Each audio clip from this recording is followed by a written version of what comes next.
Patel. Goodness me! Wow, this is extraordinary. That is it.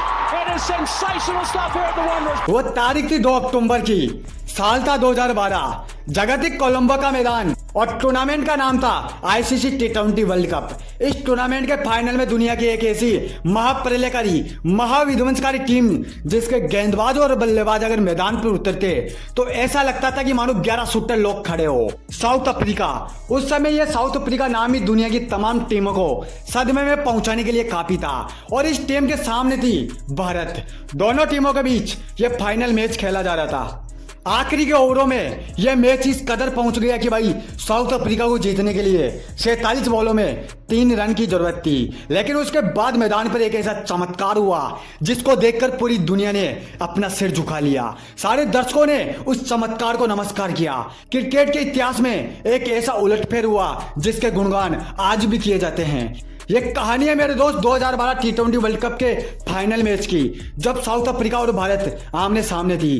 Bharat ने पहले बल्लेबाजी करते हुए 6 विकेटों के नुकसान पर अपने निर्धारित 20 ओवरों में 156 रन बनाए। अब ये 156 रन भारत ने बना तो लिए थे मेरे दोस्त, पर ये जो 156 रन का स्कोर है ना, ये साउथ अफ्रीका के लिए केवल और केवल 9 ओवरों का खेल था, क्योंकि इस टीम के पास एक ऐसा खिलाड़ी मौजूद था जो क्रिकेट नहीं खेलता बल्कि क्रिकेट के साथ खिलवाड़ करता है। और हैरानी की बात तो यह थी कि वो बल्लेबाज इस टीम का, इस साउथ अफ्रीका टीम का कैप्टन भी था, अब्राहम बेंजाम डिविलियर्स, जिसको केवल जीतना पसंद है, जिसको केवल काउंटर अटैक करना पसंद है, जिसको केवल बॉलरों का करियर खत्म करना आता है। इसके अलावा इस बल्लेबाज को और कुछ नहीं आता। जब ये बल्लेबाज अपनी जोन में बैटिंग करता है ना, तो भाई इस बल्लेबाज को फिर कोई फर्क नहीं पड़ता कि सामने कौन बॉलर है, कौन सी टीम है, कौन सा गेंदबाज कौन सी गेंद डाला है, इसको कोई फर्क नहीं पड़ता। उस समय इस बल्लेबाज को केवल चारों तरफ गोलाई के आकार में वो बाउंड्री नजर आती है, इसके अलावा और कुछ नजर नहीं आता। तो ऐसे बल्लेबाज के सामने क्या भारतीय टीम, भारत के एक गेंदबाज टिक पाएंगे, ये देखना अभी बाकी था। मैच की शुरुआत होती है साउथ अफ्रीका की ओर से आसिम अमला और जैक्स कैलिस की जोड़ी मैदान पर आती है, लेकिन दोनों ही बल्लेबाज जल्दी आउट होकर मैदान से लौट जाते हैं। लेकिन किस्मत भी उस दिन कुछ और ही चाहती थी। वो चाहती थी कि भाई साउथ अफ्रीका को विध्वंसकारी बल्लेबाज मैदान पर आए और एक ऐसा रिकॉर्ड बना के जाए जो आगे चलकर क्रिकेट के इतिहास में कभी भी तोड़ा नहीं जा सके। मैदान पर अब साउथ अफ्रीका का वो बल्लेबाज जल्दी एंट्री ले चुका था, जो अगर 5 ओवर और खेल लेता तो उस दिन इतिहास कुछ और ही दोहराता, एबी डिविलियर्स। लेकिन युवराज सिंह ने उस मैच में डिविलियर्स को क्लीन बोल्ड करके उनकी कहानी वहीं पर ही खत्म कर दी। जी हाँ मेरे दोस्त, वो विध्वंसकारी बल्लेबाज जो मैदान पे एंट्री लेने से पहले ही पूरी दुनिया को यह संदेश दे चुका था कि यह मैच में केवल 9 ओवरों में खत्म करके आऊंगा, यह मेरा वादा है। लेकिन उस बल्लेबाज का वो वादा उस दिन टूट जाता है, क्योंकि युवराज सिंह ने उस बल्लेबाज के तीनों स्टंप उखाड़ के उसको पवेलियन का रास्ता बता दिया। लेकिन क्या हुआ अगर उस टीम का कप्तान मैदान से लौट गया? क्या हुआ उस दिन अब्राहम डिविलियर्स नहीं चला तो भाई उस टीम का वॉइस कैप्टन तो अभी मौजूद था ना। अपने कप्तान के आउट होने के बाद फेफ डुप्लेसिस को अब यह समझ में आ चुका था कि अगर मैं ज्यादा देर तक मैदान पर और शांत रह गया तो कहानी यहीं पर ही खत्म हो जाएगी।